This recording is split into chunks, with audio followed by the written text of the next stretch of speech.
La spécificité, s'il y en a, des femmes business angels,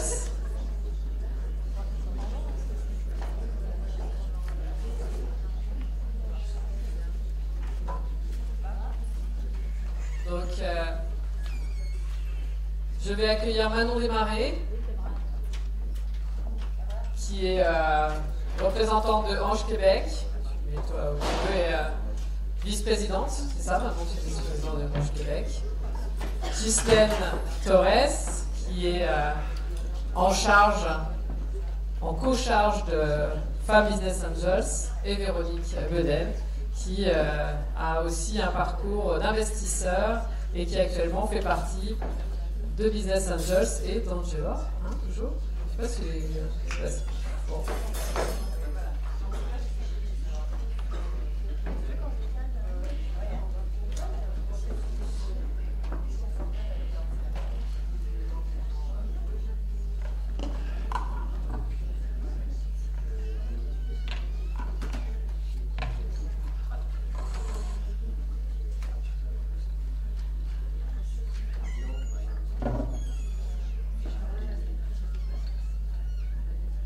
Donc, nous finissons finalement cette séance par un approfondissement de profil de Business Angels. Alors, cette image n'est pas de moi, et Cilia Lyon étant plus gros, ce n'est pas moi. C'est mon co-auteur Louis Cisneros, qui est à HEC Montréal, qui a fait cette présentation à Manon Desmarais il y a de ça quelques mois. Donc, tu vas redécouvrir...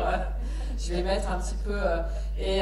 parce qu'en fait, c'est une recherche qui est conjointe. Enfin, je vais vous expliquer la genèse de cette recherche. Et elle est aussi... elle va concerner l'ensemble des femmes autour de cette table. Et nous allons regarder un petit peu ces investisseuses, leurs particularités, les défis, peut-être les obstacles à voir. Donc, simplement pour faire un tout petit historique en tant que chercheur, professeur à l'IAE Lyon et responsable de cette équipe Create. En fait, j'ai aussi un parcours entrepreneur et j'ai un parcours Business Angels, puisque j'ai fait partie, alors entrepreneur d'abord, qui m'a donné l'envie à mon tour de devenir Business Angels pour avoir vu ces Business Angels du côté entrepreneur. Et un jour, les femmes Business Angels sont arrivées sur la place de Lyon. Elles nous ont donné rendez-vous au Prisme, n'est-ce pas ? Et on a monté cette antenne-là. Donc j'ai fait partie du démarrage de cette antenne. C'est ce qu'on appelle chez nous les chercheurs engagés. Donc j'ai pu découvrir finalement le fonctionnement, faire les premières étapes avec vous. Et c'était intéressant. Et en même temps, j'ai aussi ma casquette de chercheur qui est là. Et on commence au bout d'un an à travailler à Business Angels. Je me dis, mais en fait, qu'est-ce qui se passe dans la littérature sur les business angels? Quand je connaissais les travaux de mes collègues, je me suis dit, est-ce que les femmes sont étudiées? Donc je commence à faire une revue mondiale de la littérature, parce qu'il faut faire une revue mondiale de la littérature pour trouver quelque chose. Et je trouve deux articles de Harrison et Masson, très très bonne revue par contre, Entrepreneurship Theory and Practice, donc c'est des très très belles revues. Mais voilà, deux articles. Deux articles de sensibilité anglo-saxonne, quantitativiste, etc. Très intéressant. Et je me suis dit, non, mais c'est pas possible, il y a un gap, il y a quelque chose à faire. Donc j'ai enlevé, enfin, voilà, pas vraiment, parce que ça reste toujours un petit peu à accrocher, mais cette casquette de business angel, j'ai repris la casquette de chercheur pour lancer des travaux de recherche sur le sujet afin de combler ce gap et de voir. Alors, quelqu'un m'a fait la réflexion dans un congrès scientifique où je présentais des travaux sur les femmes business angels, que c'est pas parce qu'il y a personne qui a écrit dessus que c'est intéressant d'écrire dessus. Bon. Effectivement, scientifiquement, c'est pas comme ça qu'on va justifier le point. Je suis tout à fait d'accord. Mais dans le cas présent, donc j'ai commencé à lancer une étude sur le parcours que moi j'avais fait dans cette organisation, de commencer à aller interviewer les femmes business angels. Et je vais vous expliquer un petit peu qui elles sont. Puis vous n'hésitez pas à intervenir comme on a fait ce matin pour compléter, parce que Ensuite, je suis partie à Montréal, à HEC Montréal, à l'Institut d'entrepreneuriat Banque Nationale, et je suis arrivée avec le projet. Je leur ai dit, ok, il y a un projet sur les femmes business angels, est-ce que ça vous intéresse? Et mon co-auteur, sur lequel je travaille sur plus les aspects de reprise et de famille en affaires, m'a dit, moi ça m'intéresse, et on est allé rencontrer Ange Québec, et nous avons interrogé toutes les femmes qui étaient d'accord pour le faire, de Ange Québec. On a interrogé aussi les hommes pour faire aussi quelques comparaisons avec Louise. Donc voilà la curiosité d'un chercheur finalement, et de là maintenant est né, avec notre équipe de recherche Create, un projet financé par la région Rhône-Alpes qu'on a obtenu, qui va nous permettre d'aller, alors en fait je ne vous posterai pas toutes les slides, elles sont après, mais je vous l'explique comme ça, qui va nous permettre de continuer à approfondir cela en allant interroger finalement les femmes, voilà, ici là, les femmes investisseurs sur 3 places des villes, des métropoles. On a choisi Milan, Montréal et Lyon. Et d'aller comprendre ces 3 femmes, et on a rajouté une dimension. Cette dimension, c'était de voir comment elles interagissaient avec les femmes entrepreneurs.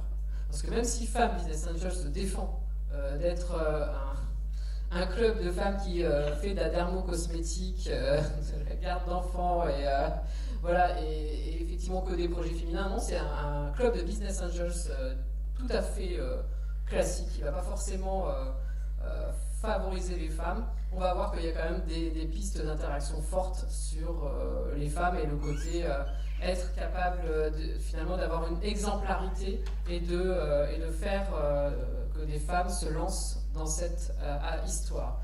Donc voilà, ça c'était le résumé de ce slide. Ça c'est effectivement l'équipe de recherche. Dans l'équipe de recherche, donc, vous avez déjà eu des personnes qui ont présenté jusqu'à présent, la plupart. Et puis des équipes de Lyon 2, Christophe Bonnet qui est Ange aussi, qui est Business Angels aussi. Donc on est plusieurs à avoir un petit peu cette activité-là par ailleurs. Voilà, la comparaison Aura, Montréal, Piémont. Et donc vous avez déjà eu une bonne idée de ce que c'est un Business Angels au travers de tout ce qui a été dit. Ça, c'était les slides de présentation qu'on avait prévus, qui ne vont pas du coup être nécessaires. Alors, il y a eu un grand travail de fait sur les femmes Business Angels pour savoir combien il y en avait dans le monde avec le WE4. Et en fait, on se rend compte qu'il y a 7% de femmes Business Angels ou anges investisseurs selon l'endroit où on se situe. Et effectivement, ça pose un certain nombre de questions. Alors, on va justement essayer dans cette table ronde d'essayer de répondre à ces questions-là, c'est-à-dire comment est-ce que ça se fait qu'il y a aussi peu de femmes? Alors, bien sûr, des pistes de réponse, on a beaucoup. Comment les amener, peut-être amener les femmes à mieux connaître cette activité, à se rendre compte qu'elle est possible. Alors, il y a des grandes disparités selon les pays. En tant que femme Business Angels, l'Italie étant pas très très bien placée de mémoire. On va se rendre compte qu'elles ne vont pas se développer de la même manière. Ange Québec, on en a rediscuté hier soir, ça m'a permis de remettre mes stats à jour. Au niveau de Ange Québec, on a 14% de femmes. C'est ça. On pensait plus, effectivement, mais ça, par contre, voilà, il y a des actions qui sont faites pour faire progresser. Et au niveau de la France, ce qui s'est passé, c'est qu'un groupement s'est créé au travers des femmes Business Angels.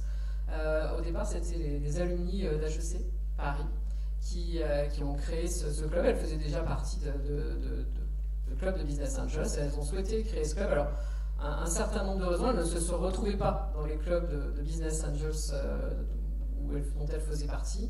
Et elles ont décidé de monter ce réseau qui a une particularité, outre le fait qu'il s'agit de femmes, c'est qu'il y a une obligation d'investissement.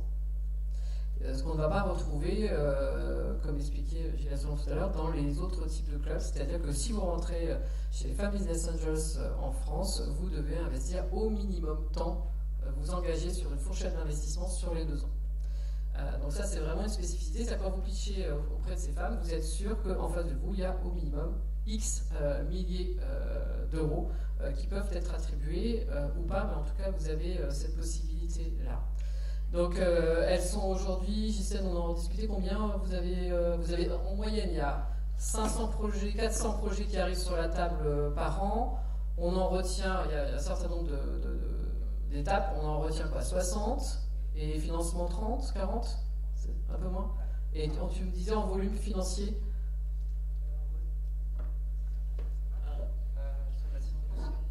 Ça marche là. Oui, bonjour. On investit donc en tant que femme business angel dans l'association. On est supposé investir par an 10 000 euros. Voilà.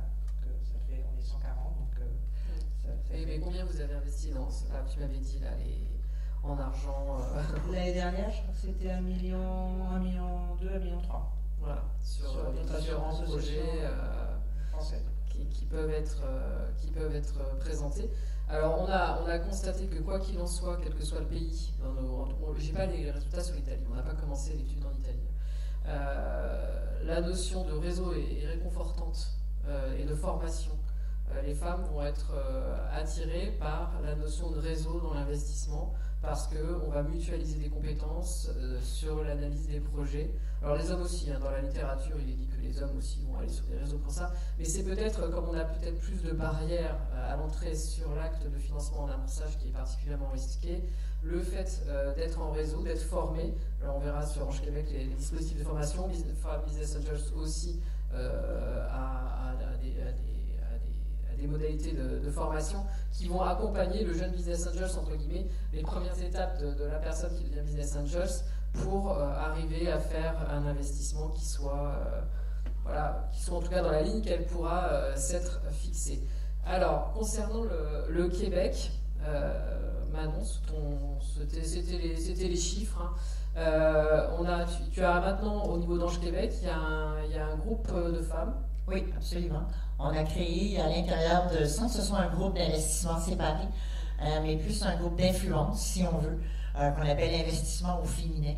Alors, qui est ouvert évidemment à tout un membership, mais c'est vraiment de pouvoir créer un pôle pour pouvoir discuter et créer un écosystème favorable à l'entrepreneuriat au féminin. Alors, on travaille avec différentes parties de l'écosystème qui, eux aussi, ont commencé à identifier, donc, à l'intérieur de chacune des organisations, des personnes ou des groupes responsables pour favoriser l'entrepreneuriat au féminin.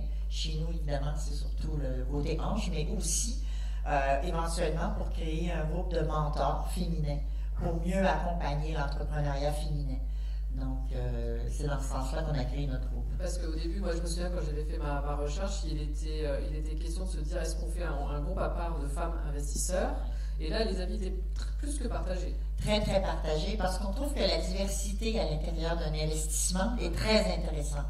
Alors, donc, on a choisi de rester, si on veut, un groupe homogène au niveau investissement et plutôt d'avoir des groupes d'intérêt qu'on a au féminin, qu'on a en investissement d'impact. On parlait d'investissement social un peu plus tôt, mais on a aussi un groupe qui est intéressé à l'investissement d'impact et qui se réunissent régulièrement.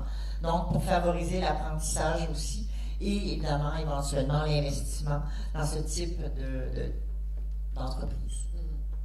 L'impact étant une notion très, très présente aussi sur... Il y a deux aspects aussi qui se différencient entre la France et le Canada au sens plus global du terme. C'est qu'en France, l'argent est un sujet tabou et gagner de l'argent, c'est pas bien. Je fais ça très vite. Alors, l'investissement social. Voilà, c'est l'investissement social. Alors qu'en fait, on s'est rendu compte dans nos recherches que, par contre, dès qu'on était sur la notion au Canada, où l'argent n'était plus du tout un tabou, dire qu'on était investisseur n'était pas un problème, communiquer n'était pas un problème. En tout cas, voilà. Alors là, on a le contre-exemple, puisque les femmes business angels communiquent très bien aussi sur la place, mais c'était des résultats de recherche qu'on avait trouvés, où l'argent étant plutôt mal perçu en France, c'était aussi un des freins de devenir un investisseur, même en amorçage, sur ces jeunes entreprises. La littérature, on en a un petit peu...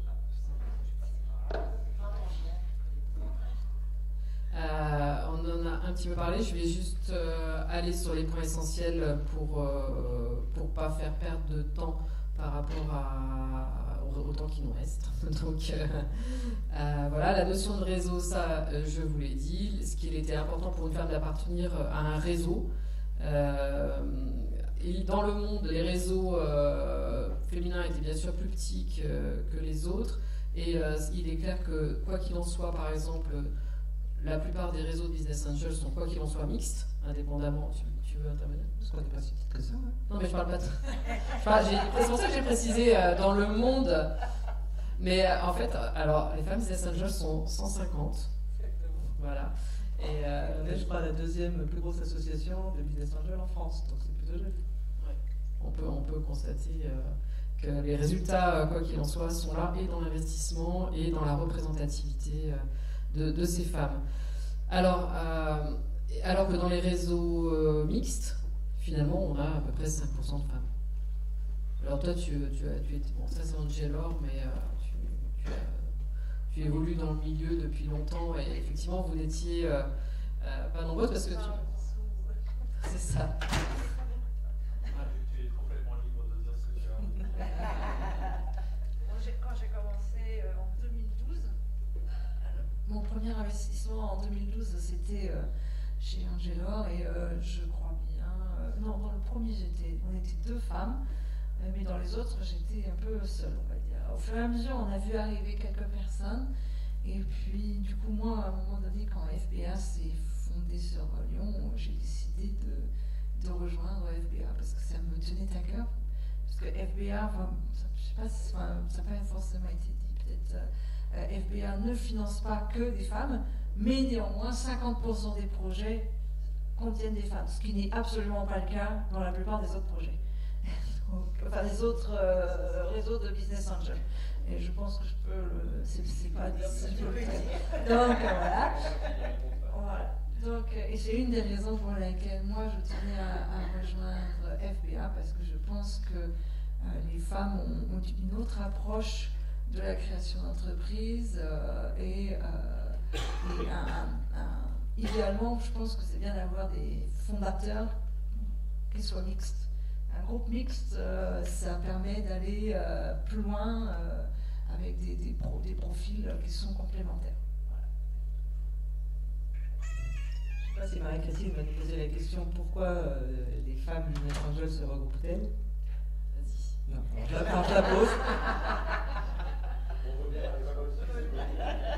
Parce qu'effectivement, c'est une bonne question. Parce que bon, être une femme business angel, c'est déjà quelque chose. Pourquoi les femmes sont peu business angel, mais après, quand elles décident de faire le pas, pourquoi elles préfèrent se mettre dans une association purement féminine que d'aller dans des associations plus mixtes?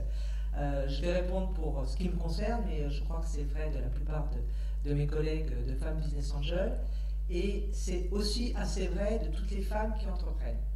En fait, les femmes dans l'économie en général ont des freins, un certain nombre, des craintes de ne pas savoir faire, de ne pas être à la hauteur. Et c'est vrai que de se retrouver dans des groupes mixtes, elles ne sont pas à l'aise, elles ne lèvent pas ces freins parce qu'elles restent dans leur position de je ne sais pas faire, j'ose pas. Quand on est entre femmes, finalement, on arrive à débloquer ces freins et à se dire que finalement, autour de la table, on a un certain nombre de compétences et que finalement, on est capable, avec nos critères, avec nos forces, d'investir dans des projets au même titre que des hommes. On n'a pas forcément les mêmes critères de choix. Bien sûr, on a le même professionnalisme dans l'analyse des dossiers, mais on n'a pas les mêmes critères de choix et on est entre nous. Je dirais que les freins de j'ose et je parle d'économie sont levés et on est beaucoup plus à l'aise. Et la preuve en est quand même que ça marche plutôt bien, puisque on arrive, en étant une assoce de femmes, à recruter plus facilement des femmes que lorsque ce sont des associations mixtes, on va dire masculines. Mais c'est vrai que les associations lyonnaises sont relativement peu mixtes. Oui, mais du coup, maintenant, si vous faites des réunions mensuelles avec tous ensemble, ça va remettre... on travaille tous ensemble, on a appris à se connaître. Les compteurs. Mais ce qui était intéressant aussi, avec un petit peu de recul, c'est quand cette antenne s'est créée à Lyon, il y avait finalement pas une divergence, c'est pas le terme, mais deux types d'options. La première, c'est on continue sur la lignée de FBA Paris, qui se veut un réseau de business angels comme un autre, même si c'est porté par des femmes, avec cette notion de volonté d'excellence, parce que comme on est des femmes, il faut être plus, mais ou au moins se montrer qu'on est professionnel réellement. Et puis il y a une deuxième voix qui se faisait entendre parmi les 12 femmes qu'on était au début, c'était de dire oui, mais bon, quand même, on pourrait apporter notre pierre à l'édifice sur l'entrepreneuriat féminin, finalement. Et on n'a jamais tranché la question, au début, en tout cas, on n'a pas tranché la question. Et au final, on se rend compte qu'on fait les elevatory pitch aux premières, que les réseaux mobilisés, enfin, que finalement, il y a eu cette émulation, en tout cas sur Lyon, qui a été de mêler un petit peu, finalement, ce côté femmes business angels avec ce côté femmes entrepreneurs pour finalement servir la cause d'une Alors, partie on a fait deux choses sur Lyon. On a effectivement, je reviendrai sur le point d'entrepreneuriat, mais au niveau des business angels, on n'est quand même pas très nombreux sur Lyon. On a quand même un petit peu de mal à recruter des investisseuses, hein, pour être très honnête. On essaiera de développer un petit peu les points du pourquoi. Voilà, on verra pourquoi c'est un peu compliqué. Et donc, on travaille quand même très très bien avec nos collègues des autres associations lyonnaises, Business Angel, dont Gilles a la présidence de LMA. Aujourd'hui, on travaille tous ensemble et on a intérêt, au sens littéral, à travailler ensemble. C'est très riche. Mais on essaie quand même de garder notre authenticité de femmes business angel et on travaille aussi entre nous. Voilà. On essaie de garder, d'avoir le meilleur des deux mondes, de rester entre nous pour certains des points dans le process, mais très vite on travaille avec nos collègues de LMA maintenant, puisqu'effectivement on consolide plutôt notre approche aujourd'hui. En deux mots, avant, chaque association lyonnaise analysait son deal flow, faisait ses propres pitchs, faisait ses propres investissements. Parfois, on faisait des instructions communes. Et aujourd'hui, on est en train de mutualiser tout le processus sous l'impulsion de LMA. On va faire des instructions communes, des investissements communs et des due diligence communes aussi. Donc, on travaillera avec ces messieurs avec grand plaisir. Donc, vous l'avez compris, j'avance comme on a fait pour les search funds, c'est-à-dire, et on intervient et on réagit au fur et à mesure que je déroule un certain nombre d'éléments qu'on a constatés. Sur l'âge des femmes, alors là, bon, ça c'est un classique, pour les hommes c'est pareil, je dirais avant 30 ans, assez rare. Et après 70 ans, assez rare aussi, un peu plus rare, parce qu'effectivement, on a le retour sur investissement.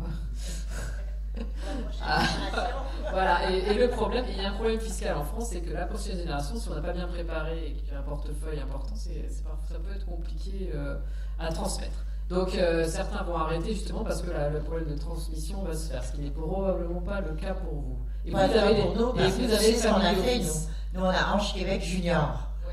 Alors on permet aux enfants, petits-enfants de réunir de nos membres, d'investir dans les dossiers dans lesquels les membres ont investi. Alors, ils peuvent investir entre 100 et 500 dollars. Alors, c'est ça, on veut que ce soit leur argent.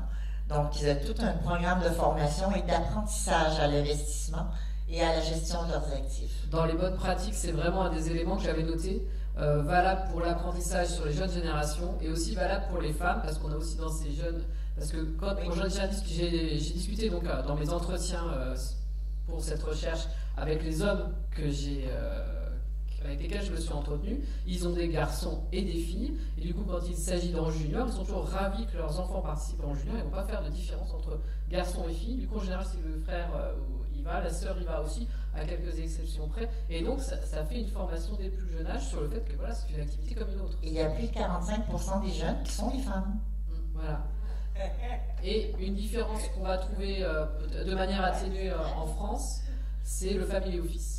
Vous avez du family office, indépendamment de ça, on va se retrouver, je me souviens quand on était à Montréal et qu'on était à cette réunion de pitch, et il y avait des très très jeunes femmes, avec leurs frères d'ailleurs aussi très très jeunes, et là c'était la dimension family office qu'on va presque pas, je parle sous votre couvert, retrouver chez nous en fait, c'est beaucoup plus rare en fait. Il y en a mais... Dans les business angels, les family office, mais ils sont... Oui, à part. Mais on les trouve pas. Mais nous, on a des membres, des jeunes membres qui sont family office, donc ils représentent la famille. Et on a de plus en plus de ce genre de family office qui viennent se joindre à nous, en fait, pour améliorer leur deal flow. Et ils apprécient énormément aussi la qualité du processus qu'on a mis en place au fil des années. Donc, ça leur facilite la tâche aussi de mieux sélectionner les investissements, finalement. Il y en a chez Angela.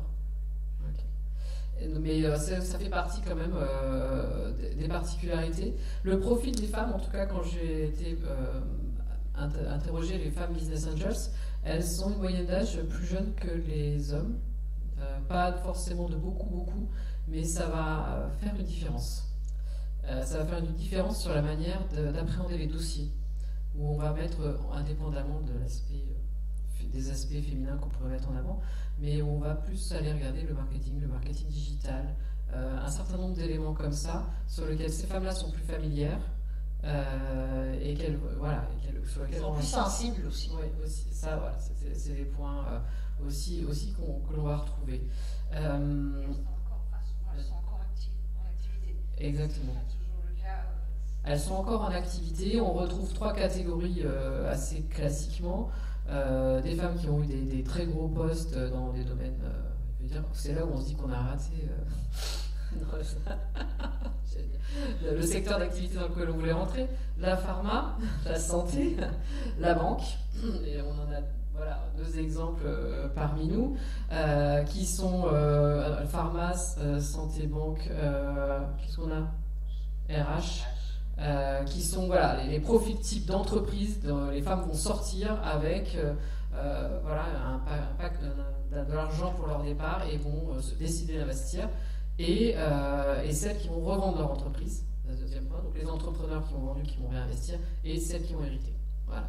Ça, c'est vraiment les 3 catégories qu'on va retrouver. Je pense que chez les hommes, on retrouve à peu près des catégories presque similaires pour ça. Niveau d'études majoritairement élevé, ça c'est sûr qu'il y a quelques exceptions, mais vraiment quelques exceptions. Je pense à Ange-Québec, c'est cette femme qui a investi, j'en parlais hier, dans des appartements, un petit appartement, un deuxième petit appartement, un troisième petit. Je m'attends, je crois qu'elle doit avoir tout un parc immobilier. Voilà. Mais à la base, elle n'a pas vraiment fait d'études, elle est encore surprise par sa réussite. Et du coup, elle fait partie de la cellule Impact de Ange-Québec, c'est-à-dire qu'elle n'a pas d'enfant. Et son idée, c'est vraiment par ses investissements de redonner d'un point de vue sociétal, par des investissements qui ont du sens voilà, pour l'avenir de la société. Je me suis interrogé un sujet qui ne doit pas être tabou, c'est le côté, alors qu'on n'a jamais posé, enfin je l'ai posé aussi aux hommes, mais c'est assez peu courant de le faire, sur la situation maritale. Et l'allocation, justement, est-ce que le fait d'être marié, d'être divorcé, d'être seul, avait un impact sur le choix dans l'investissement, le montant financier, la liberté dans l'investissement? Il n'y a aucun problème. Alors, vraiment, j'en ai trouvé aucun. C'est-à-dire que, alors, il y a toujours un biais quand on fait des recherches. Alors, peut-être que je suis passé à côté, mais on peut voir par rapport aux tranches d'investissement, elles sont là. Donc, il y a toutes les femmes interrogées, j'ai tout. J'ai même des femmes mariées sans contrat, tout. Il n'y a rien. Soit le conjoint laisse la totale liberté, n'intervient pas du tout, soit il échange. Il dit oui, tiens, ça peut être intéressant. Il y a un parcours de couple malgré tout dans cette histoire, mais ça n'a aucun impact. Ça aurait pu en avoir, et toutes celles qu'on a interrogées. Ce qui est intéressant aussi, c'est quand on a des couples qui sont membres et les deux n'investissent pas du tout de la même façon. Alors, ça crée des situations intéressantes et de belles discussions. Alors que nous, on n'a pas de couple. C'est un peu soit l'homme, soit la femme, en fait. C'est assez rare. C'est un petit peu la chose gardée de l'un ou de l'autre. Ah, mais Angelor, je ne sais pas où est la personne qui a créé Angelor, mais en fait, il aurait pu faire partie de toutes les tables rondes. Il y a plusieurs couples. C'est rare. Mais ils investissent dans. Et j'ai pas vu qu'ils investissaient dans des choses différentes. Si je comprends bien, ils choisissent la même chose. Donc, dans les résultats sur la motivation à être femme business angels, on a trouvé, je pense que les points communs sont nombreux avec les hommes, être entrepreneur par procuration. Soit on l'a été, on a envie de retrouver cet élan d'entreprendre, finalement, en accompagnant, parce que c'est pas du capital risque, c'est business angels, les mots ont du sens. C'est vraiment accompagner, ouvrir son carnet d'adresses, etc. Même si après, dans la réalité, quand on continue à interroger, la déception elle est là, parce que quand on est dans un comité stratégique, malgré tout, on ne va pas pouvoir influencer tant que ça et participer tant que ça, finalement, à l'aventure au sens fort du terme entrepreneurial. Mais il y a ce côté, l'entrepreneuriat, c'est de l'énergie, c'est passionnant. C'est vrai qu'il y a une plateforme, Gust, par exemple, qui va recenser tous les projets en cours d'évaluation. Et quand on l'ouvre, c'est comme si on voyait l'avenir. Parce que forcément, c'est des projets qui doivent être rentables, qui doivent permettre un retour sur investissement dans les 5-6 ans. D'accord. Et donc, ça veut dire que c'est des projets d'avenir. Voilà, donc on est dans cet élan, dans ce côté moteur. Et ça revient où qu'on soit, et quel que soit le type d'investisseur, les nouveaux secteurs, etc. Investissement n'est pas nouveau pour elle, vous l'avez dit, Gilles Asselan. En fait, à chaque fois qu'on va interroger quelqu'un qui est business angel, souvent il a déjà fait un investissement avant. Ça peut être avec des amis très jeunes, où on va financer, il y en a une chez FBA qui a financé des amis qui avaient un projet caritatif en Asie, par exemple. quand ils étaient étudiants, ça a très bien marché, puis après du projet caritatif, il a monté des hôtels, et puis elle a investi aussi, et puis maintenant ça fait partie du CA de Femmes Business Angels, et souvent il y a cette notion d'investissement qui est préexistant. Voilà, il y a quelque chose qui s'est passé, qui se passe depuis toujours, il y a cette envie-là de contribuer. C'est sûr, et à contrario, il y a un certain nombre de femmes qui répondent des premières caractéristiques dont tu as parlé, que le niveau social, que l'éducation, qui pourraient investir et qui n'investissent pas, parce que je pense notamment aux médecins, même aux avocats, il y en a quelques-uns qui investissent, mais les médecins, par exemple, femmes, il y en a beaucoup qui pourraient investir, mais elles ne se sentent pas investies cette capacité à entreprendre, et par procuration, elles ne le font pas. Alors qu'elles pourraient très bien apporter aussi à des porteurs de projets.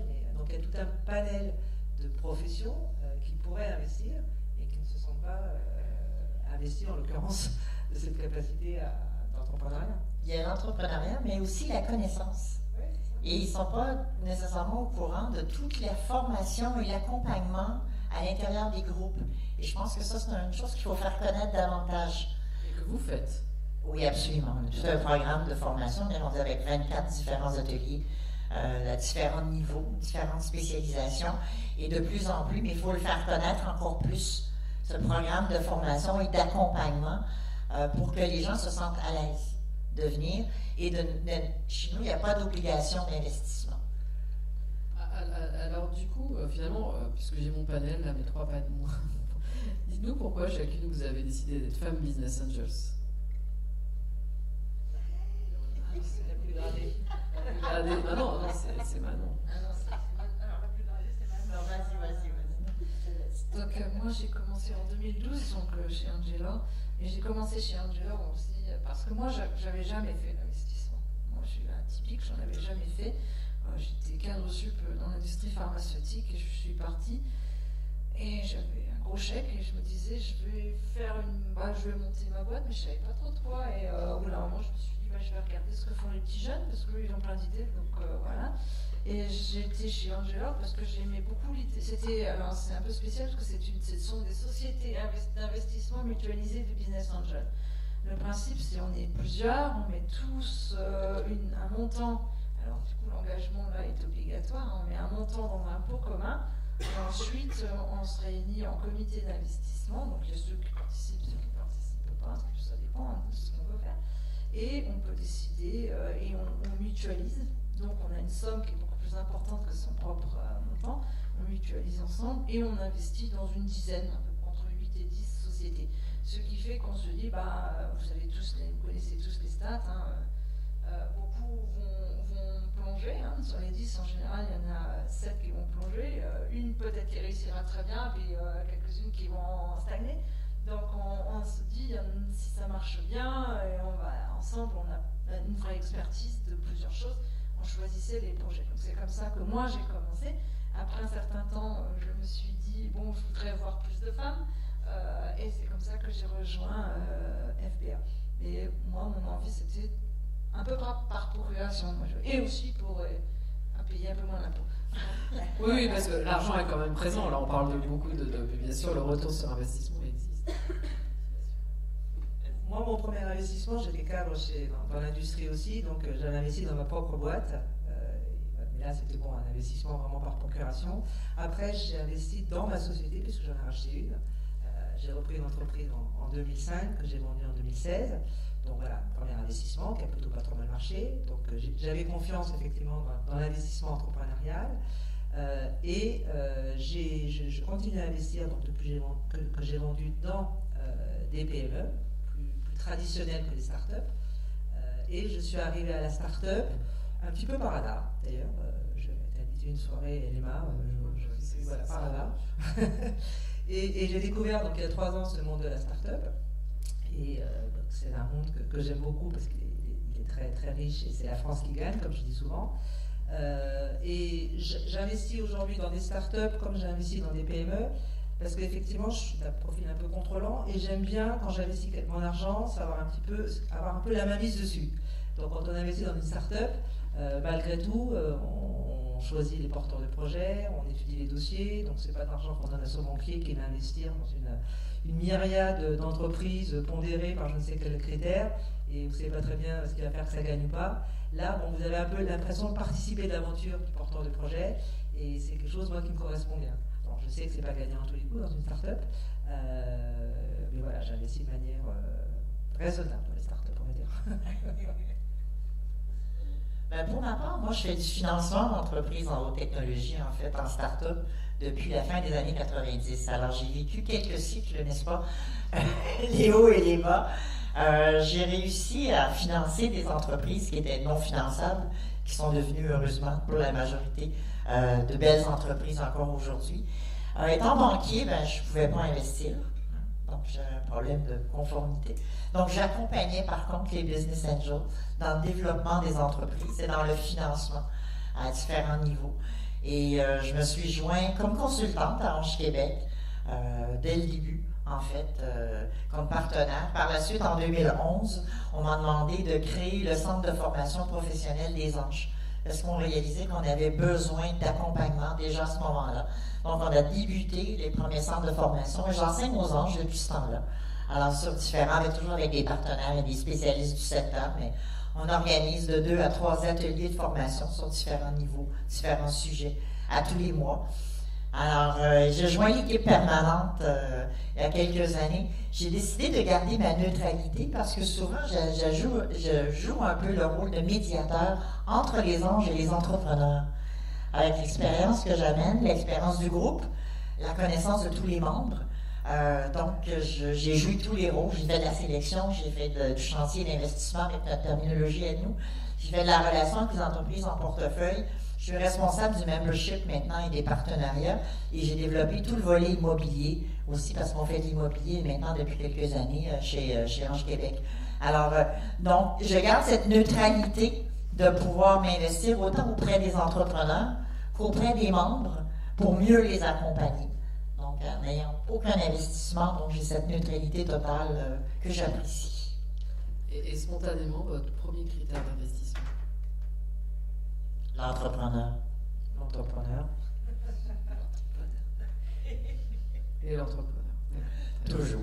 Alors, j'ai une Et si c'est entrepreneur, c'est encore mieux. Oh, définitivement. On dit entrepreneuse ou entrepreneur? Je sais pas entrepreneuse, mais les deux se disent. Ouais. C'est un peu une discussion qu'on avait un peu plus tôt aujourd'hui. Mais une personne de Ange Québec me disait qu'effectivement, elle faisait balayer toute sa grille d'analyse classique. Je pense à Christine Beaubien, justement. Ouais. Elle a l'habitude et elle met sa grille, elle dit je calcule tout, je mets tout, je vérifie tout très rationnellement. Puis après, une fois que les paramètres sont bien sûr quand même tout à fait cohérents et valorisables, elle met de côté et après, elle me dit je vais parler de mon cœur. En fait. Il y a des clubs d'entrepreneurs, je pense aussi au club du CERF, on a plein de types de clubs d'entrepreneurs, et genre, je posais la question, cette question-là, et au final, certains m'ont dit au début on rationalise, puis à la fin on va investir dans quelque chose qui nous plaît vraiment, à partir du moment où les indicateurs, bien sûr, sont cohérents. Donc c'est vraiment la notion du projet qui va nous plaire, qui va arriver. C'est vrai que je pense que les critères de sélection des femmes sont tout à fait similaires à ceux des hommes. Peut-être que les projets qu'on va choisir seront un peu plus, je ne trouve pas bien la bonne terminologie, mais un peu plus féminins. Il y a des projets qui nous parlent plus en tant que femmes que les hommes. Je pense à certains projets qu'on accompagne, quand on est dans le jouet, dans la cosmétique, dans la RH. C'est vrai que ça parle probablement plus aux femmes qu'aux hommes. Et donc c'est une typologie de projet probablement qui nous attire plus. Oui, ce que je disais, on parle d'impact. Donc, d'impact social, d'impact environnemental aussi beaucoup. Les femmes chez nous sont très, très intéressées. Je regarde surtout en medtech aussi. C'est donc certaines branches du domaine médical qui vont intéresser davantage les femmes que les hommes. Alors, on le voit de plus en plus de ce côté-là. Moins en fintech, beaucoup de moins de femmes en fintech. Mais il est vrai que, par contre, il y a une différence qui semble importante sur le fait d'investir dans des projets avec des femmes. Alors, il y a eu une anecdote qui a circulé je ne sais pas si c'est même pas en France ou pas en France, mais où deux femmes s'étaient inventé un associé fictif et levé des fonds. Alors bon, elles n'ont fait pas partie des journaux, on ne saura pas le fin mot d'histoire réellement, mais c'était intéressant qu'elles aient fait ça pour montrer que. Et quand je discutais avec le président d'Ange Québec, François, il me disait, nous, je lui ai expliqué cette histoire-là, et il me dit, mais nous, les femmes, elles lèvent plus d'argent. Alors, peut-être que j'ai fait quelque chose d'un peu réduit, peut-être tu peux expliquer. Non, ça va, il n'y a pas de souci. En fait, c'est chez nous, effectivement, chez Ange Québec, une femme qui vient, un entrepreneur qui vient présenter, a plus de chances de succès qu'un homme. Alors, nos membres apprécient la profondeur, comment je pourrais dire, presque la pudeur des femmes par rapport à ce qu'elles demandent. Elles sont très, très conservatrices dans leurs demandes comparativement aux hommes, généralement. Et donc, cette franchise et cette candeur-là est appréciée par nos membres. Alors, effectivement, et souvent, elles vont lever plus que ce qu'elles ont demandé. Ils vont prendre, évidemment. Mais, donc, effectivement, on a vraiment un préjugé favorable, si on veut, pour les entrepreneurs. Alors, que les femmes demandent moins, elles soient moins...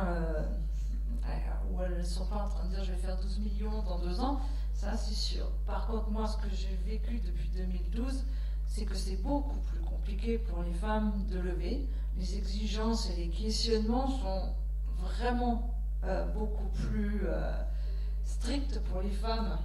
J'emploie strict pour être gentil. Que pour un projet porté par des personnes masculines. Moi, c'est ce que j'ai vécu ces dernières années. Ça a tendance à s'améliorer. Je pense qu'on essaye de faire, dans certains cas, pour que ça aille mieux. Plus il y a de femmes dans l'Assemblée, normalement, ça aide un peu. Et puis, le rajeunissement des hommes peut aussi aider. Mais moi, en France, de ce que j'ai vu, c'est quand même beaucoup plus compliqué pour des femmes que pour des hommes. Si je peux me permettre juste une seconde, c'est encore difficile pour les femmes au niveau financement conventionnel dans plusieurs secteurs, quoique de plus en plus, beaucoup d'institutions chez nous, en tout cas beaucoup d'institutions gouvernementales, même et ont vraiment développé des groupes pour supporter l'entrepreneuriat féminin. Alors donc faciliter l'accès au financement bancaire à l'entrepreneuriat féminin. Il y a une réflexion en cours en ce moment au niveau de l'État français aussi. Ils font une grande concertation. Moi, j'ai été en contact avec eux. Ils interrogent un petit peu tout le monde sur comment faciliter ça. C'est ce que je voulais rajouter par rapport à ce qu'a dit Véronique. C'est vrai que les femmes ont plus de difficultés que les hommes à lever. Mais là, je vais prendre une casquette un peu différente. Je veux dire que les femmes ne se donnent pas tous les moyens pour lever non plus. Et voilà, et souvent, elles ont des projets moins ambitieux, elles ont une façon de présenter les choses, et quand effectivement on est en business angel ou ange, comme j'aime beaucoup ce mot canadien, et qu'on a en face de soi pour un même projet, je vais être un peu caricatural, mais un homme qui dit moi dans 10 ans je ferai 10 millions de chiffre d'affaires et j'aurai 50 personnes, et le même projet, la femme elle dit j'en aurai 15 et je ferai 1,5 million de chiffre d'affaires. On a besoin un petit peu, comme tu disais tout à l'heure, d'ambition et de rêve. Et les femmes sont tellement dans le sérieux et n'osent pas annoncer des chiffres importants, que finalement on les suit pas bien. Et c'est un des gros problèmes des femmes entrepreneurs. Et c'est pour ça que, en tout cas, je terminerai mon point par ça, qu'un certain nombre de femmes business angels de Lyon, on est de plus en plus impliqués pour essayer de résoudre le problème en amont et d'aider les entrepreneurs, à avoir des projets plus ambitieux, à apprendre à pitcher effectivement pour mieux défendre leurs projets qui sont bien. Et sauf qu'effectivement, il y a une dimension ambition qui n'est pas toujours là et qui fait que la dimension aversion au risque. Et de l'aversion au risque, voilà, mais t'es sûr, si j'y arrive pas, qu'est-ce qui va se passer? Oui, puis, alors, bien sûr. Dans les chiffres, on trouve aussi, c'est qu'elles vont d'abord privilégier les ressources pour le ménage. 100 ans, vous m'avez compris, hein. Pas pour faire le ménage. Non, parce que je vois que Benoît, tu rigoles. Pour le foyer, c'est mieux. Je préfère danser le dernier track pour qu'on soit un petit peu plus.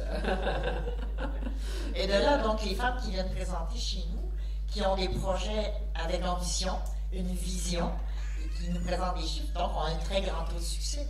Donc, Ça prouve un Question peu de le concept. présentation, absolument. Voilà. Mais nous, il y a des travaux scientifiques, et Laurent Villanova, par exemple, sur tout ce qui est Sir Confident, pas que votre équipe, qui n'est pas valable que pour l'entrepreneuriat, où effectivement les gens surconfiants, alors je vais essayer de ne pas dénaturer vos travaux, hein, mais les gens surconfiants vont avoir, vont emmener les personnes avec eux, vont dans leur projet beaucoup plus facilement qu'une personne compétente, mais qui aura peut-être moins ce charisme de la surconfiance.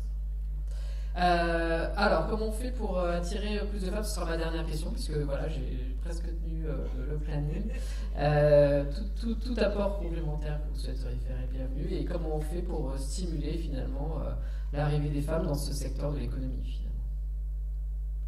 Au niveau d'investisseuses? Investisseuse. Au niveau d'investisseuses, en tout cas, notre méthode sur Lyon et sur Paris, c'est le réseau, c'est de les faire participer à des soirées de pitch, c'est de leur présenter qu'on aura un programme de formation, qu'on va les accompagner, de leur dire qu'il ne faut pas avoir géré 25 sociétés pour devenir business angel, que ça s'apprend, qu'il suffit effectivement d'avoir envie de faire passer un peu son savoir, que tout le monde a un porteur de projet, que ce soit dans le marketing, dans l'économie, dans l'industrie, ça peut aussi arriver, et qu'en fait, toute personne qui a un petit peu d'argent à placer peut devenir business angel.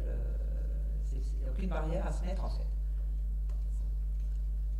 Maintenant, là, tu arrives à attirer beaucoup de monde en ce moment en tant que femme. Oui, donne-nous ton secret alors. En fait, on a mis nos membres au travail. On leur a lancé un défi de 50 nouveaux membres féminins cette année. Alors, on a invité tous nos membres à inviter une femme de leur entourage à devenir business angel. Alors, si j'en ai 250, je vais venir folle. Je vais leur remettre des hommes. Et on a aussi adapté notre processus d'introduction de membres potentiels. Donc, il y a une pré-rencontre. Je fais une rencontre téléphonique de 15 minutes pour valider un peu leur intérêt pour le capital de risque. On les invite à une rencontre mensuelle. Vous connaissez, à Montréal, on a 125 personnes dans la salle. Mais on les invite à une pré-rencontre. Donc, juste avant la mensuelle, tous nos invités, je les réunis et je leur fais une introduction à Ange Québec et je leur présente le déroulement de la soirée. Donc, ça les met à l'aise. Ils peuvent rencontrer d'autres gens qui sont comme eux, des membres potentiels ou des membres éventuels. Et par la suite, s'ils sont invités, généralement invités par un membre, donc ils rejoignent le membre à leur table ou ils restent à ma table, tout simplement. Et on peut ainsi échanger. Donc, ça facilite déjà là le premier contact. Vous savez, quand on rentre dans une salle seule où il y a 125 personnes qui déjà se connaissent depuis longtemps, on n'est pas toujours à l'aise. Alors, on vient faciliter déjà, donc que nos gens soient plus à l'aise. Par la suite, j'ai une rencontre individuelle d'1 heure avec chacun. Apprendre à mieux les connaître, mieux connaître leur intérêt, qu'ils connaissent mieux l'organisation. Et donc, après, on les embarque automatiquement dans un programme de formation d'introduction, tout de suite sur notre méthodologie et notre philosophie d'investissement. Donc, déjà rapidement, en moins de 3 mois, ils ont bâti un réseau à l'intérieur du groupe.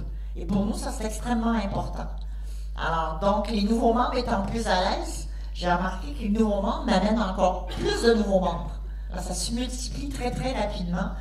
Et avec l'orientation féminine, je pense que la mise en place du nouveau groupe investissement au féminin aussi est venue comme réveiller tout le monde dans notre réseau. De dire oui, c'est important, effectivement, et on en veut plus. Alors, surtout que François Gilbert a vraiment envie de ça. Enfin, le président d'Ange Québec, c'est quelque chose qu'il souhaite de toute manière. Absolument, absolument. Mais on va noter ça. Après, on peut noter aussi que dans la différence, c'est que Ange Québec, vous êtes très structuré. Vous êtes combien? Vous êtes une équipe de combien? Vous avez, On est une équipe de 16 à la permanence d'Ange Québec. Alors, on a chacun nos créneaux de spécialité. C'est pas 16 bénévoles. Mais ça inclut Ange Québec, notre équipe d'Ange Québec Capital, qui est notre fonds d'amorçage. Alors, oui, on a toute une équipe, effectivement. Vous avez un fonds, oui. Et effectivement, vous avez une dotation, oui. Une subvention qui permet d'avoir une équipe de 16 personnes financée pour faire vivre. Oui, ben en fait, beaucoup, la subvention est toujours là, oui. Mais en proportion maintenant des frais d'adhésion, qui sont quand même aussi importants chez nous, les commanditaires aussi, on a des commanditaires, donc des sponsors, vraiment sponsors, alors qui donnent un montant annuellement. Alors, c'est une combinaison. Au niveau des revenus, c'est vraiment une combinaison, mais oui, la subvention est toujours bien Ce qui vous permet d'avoir cette capacité de développement aussi. Oui, développement aussi, et d'offrir un panoplie de services à nos membres. T'sais, on a parlé d'Ange Québec Junior, ça ne coûte rien pour que les enfants puissent venir investir chez nous. Les ateliers qu'on leur donne, les formations et tout. On administre une société dans laquelle ils investissent, donc à nos frais.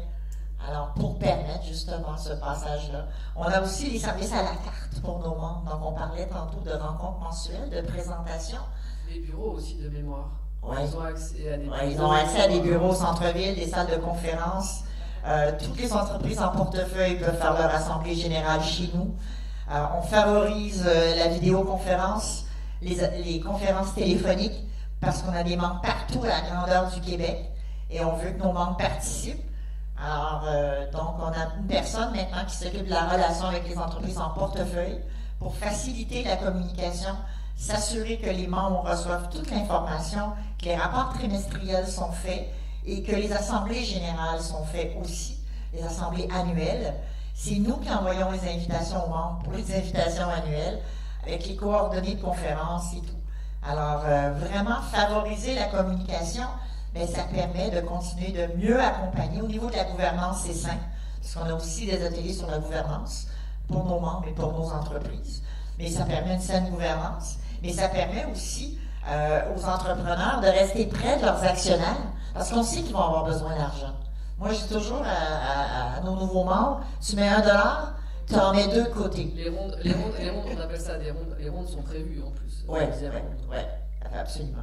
Alors, il y a toujours une option de dire oui ou non à chaque étape, mais n'empêche que si je veux suivre une entreprise, et bientôt je vais dire t'en mets 1, t'en mets 3 à côté. Parce que plus ça va, puis plus on a besoin d'argent pour réussir à réaliser souvent les projets d'affaires. Alors, et on a les services à la carte. Donc, on parlait d'investissement. On a parfois des membres qui sont 2, 3, 4 ensemble, qui veulent faire un investissement, ou un membre qui est approché par un membre de la famille. N'est-ce pas? Ça arrive souvent. Un ange est approché par un membre de la famille. Je ne suis pas capable de dire non, mais je n'ai pas le goût de dire oui. Alors, il peut soumettre leur projet chez nous pour évaluation. Et puis, on lui dit, ben oui, c'est un bon investissement ou non, ou pose telle question, ou assure-toi d'avoir telle information. Alors, ça facilite pour eux, ça vient mettre un écran, si on veut, entre l'ange et souvent la famille ou l'entourage proche qui fait des pressions. Mais aussi, on a des membres qui disent, ben moi, jeune entrepreneur, j'aime le projet, mais il y a quelque chose de pointu dans ce modèle d'affaires ou dans la technologie que je ne connais pas. Alors, on va trouver l'expert à l'intérieur du groupe et on va les mettre en contact. Alors, et je parlais d'investissement, donc 2, 3 membres décident d'investir, on peut les accompagner dans tout le processus de vérification diligente, le processus légal, la préparation du term sheet.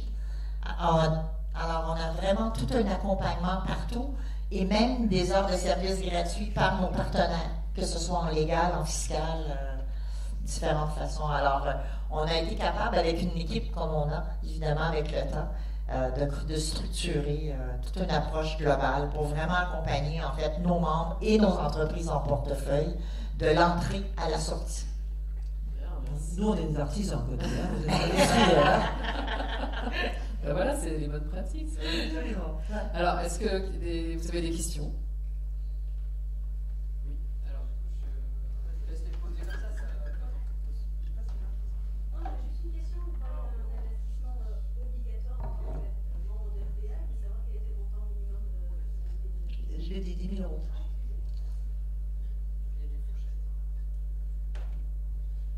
Oui, pour savoir, donc plus particulièrement par rapport au réseau, ou la partie réseau femmes, est-ce que vous co-investissez avec des venture capitalistes professionnels ici? Pas du tout.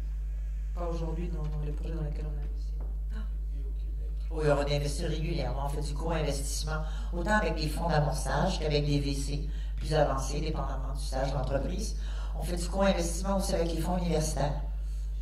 Et par rapport à la question qui était quand même globalement par rapport à l'approche entrepreneuriat féminin, femmes, business angel, où on constate quand même la difficulté plus grande vis-à-vis d'investisseurs traditionnels, on va dire, professionnels, comme dans le co-investissement des femmes business angel avec les venture capitalistes, vous Non, honnêtement, non. Probablement, peut-être parce que nous, on siège déjà au conseil d'administration. On les a déjà accompagnés, on les accompagne aussi donc dans la négociation avec les WC. Mais jusqu'à maintenant, ça n'a pas causé de soucis.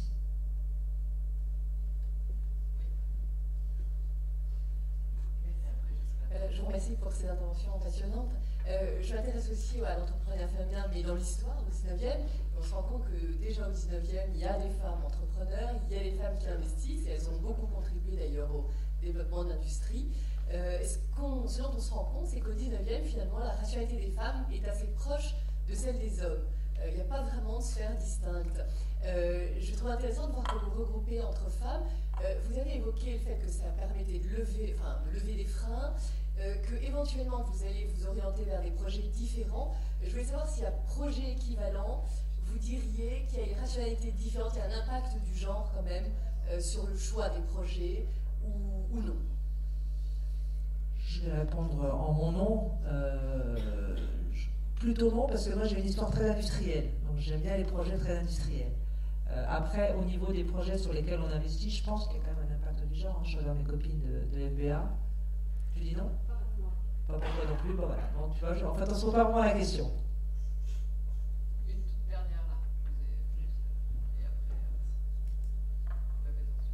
Non, il y avait eu, je pense qu'il y avait Non, simplement que c'est pareil chez nous, il n'y a pas de différence par rapport au porteur de projet. Donc, tant que le porteur de projet nous plaise et que évidemment le projet d'entreprise aussi, là, mais non, il n'y a pas vraiment de distinction. L'inverse étant un peu faux, c'est des femmes qui sont porteurs de projets, elles seront peut-être plus cooptées par des femmes, mais en tant que femme, on ne genre pas le porteur de projet qu'on aime bien. Bonjour, merci pour votre témoignage, c'est des parcours très inspirants. Je me posais la question du taux de réussite des projets portés par des femmes. Est-ce qu'il y a un chiffre? On dit que les entreprises gérées par des femmes réussissent mieux que celles par des hommes. Ça, on le lit régulièrement. Voilà. Donc, elles durent plus longtemps, elles performent. Mais je ne connais pas, en tout cas au niveau des startups, si Gilles, je t'ai vu te retourner, je ne sais pas si c'est les chiffres. Non.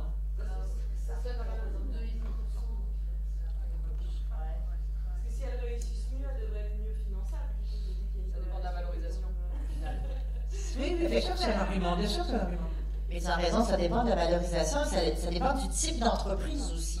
Parce que Je vais dire, excusez-moi, mesdames. il n'y a pas de souci. Mais effectivement, ben en fait, ça dépend aussi du type d'entreprise. Parce que les femmes, beaucoup de femmes se tournent vers les entreprises de services. Alors, beaucoup plus locales et pas nécessairement à l'échelle internationale pour souvent ce que les anges vont chercher au niveau investissement. Alors, il y a aussi différentes catégories d'entreprises. Alors, mais de notre côté, moi, je ne vois pas de statistiques particulières. Ça rejoint le fait qu'il y a peut-être moins de risques, du coup. Aussi. Moins de risques, plus près de la famille, plus de temps. Parce qu'être entrepreneur, ça demande énormément de temps. Alors, je pense qu'il y a peut-être un nombre de facteurs, mais je suis certaine que Marie-Christine pourrait nous éclairer un peu là-dessus. Non, pas. Pas aujourd'hui.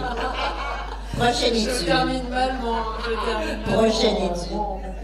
Non, parce qu'il faut, scientifiquement, il faut répondre scientifiquement, et j'ai pas d'éléments là-dessus. Si j'en avais, j'aurais répondu plus vite. Moi, j'ai quand même. Enfin, c'est aussi en termes de. Il y a plusieurs études qui montrent que, alors on n'étudie pas spécifiquement le genre, mais qui montrent que quand on rajoute le genre comme variable de contrôle, elle joue positivement, le genre généralement joue un effet positif sur la performance. Comme pour les Qui voitures. peut être mesuré de différentes manières selon les études, etc. Mais globalement, il y a quand même des études qui le montrent, c'est pas l'objet de l'étude. Ouais. C'est ce que j'ai dit, mais c'est au sens général, je crois. Et la start-up, je ne sais pas s'il y a un focus sur la start-up. Les assureurs le confirment. Hein, si on veut partir par là, De toute façon, la mixité est forcément un facteur de succès. Ça, je pense qu'il y a plein d'études qui l'ont montré et c'est valable aussi pour les startups en particulier. Et il y a une autre mixité, je pense, peut-être qu'on n'a pas du tout abordé ici, mais qui me paraît importante, c'est les startups faites que de commerciaux ou les startups faites que de techniciens. Personnellement, après 8 ans, moi je m'en méfie beaucoup. Mais bon, c'est un avis tout personnel. L'autre chose par rapport au succès des femmes, alors moi, j'ai pas d'études, mais il faut savoir, quand on investit dans un projet, le temps est long. Enfin, soit il plante assez rapidement et c'est qu'avancer, mais il vaut mieux peut-être des fois terminer vite que d'avoir une agonie très longue, on va dire. Mais c'est surtout que, à moi, après 8 ans, j'ai pas vu, et pourtant j'étais dans des Simba, donc il y en avait plusieurs, vraiment beaucoup plusieurs projets. C'est excessivement difficile en 8 ans de dire qu'est-ce qui va être vraiment la pépite de demain. Il y a des projets sur lesquels on a investi, alors moi plutôt chez Angela, parce que c'est là où j'ai commencé au début. Il y a des très beaux projets qui sont déjà en deuxième, troisième, quatrième levée, mais des choses où c'est sorti avec des énormes plus-values, pour l'instant, on attend encore. Il y a des beaux projets. Donc, voilà, il y a des espoirs, mais le temps est long. Enfin, c'est pas un temps, en 2 ans, vous sortez et puis vous avez fait plus 50, c'est rare quand même. Enfin, il y a la tête, mais on ne les voit pas trop, quoi, pour l'instant. Mais par contre, je pense que dans le temps long, il y aura des projets qui sortiront et qui seront quand même une très belle plus-value. Mais ça se fait pas en un jour, quoi. Bien. C'est comme Rome, quoi. Manon, le mot de la fin ou non, c'est bon. Alors, je remercie mesdames, Business Angels Séance.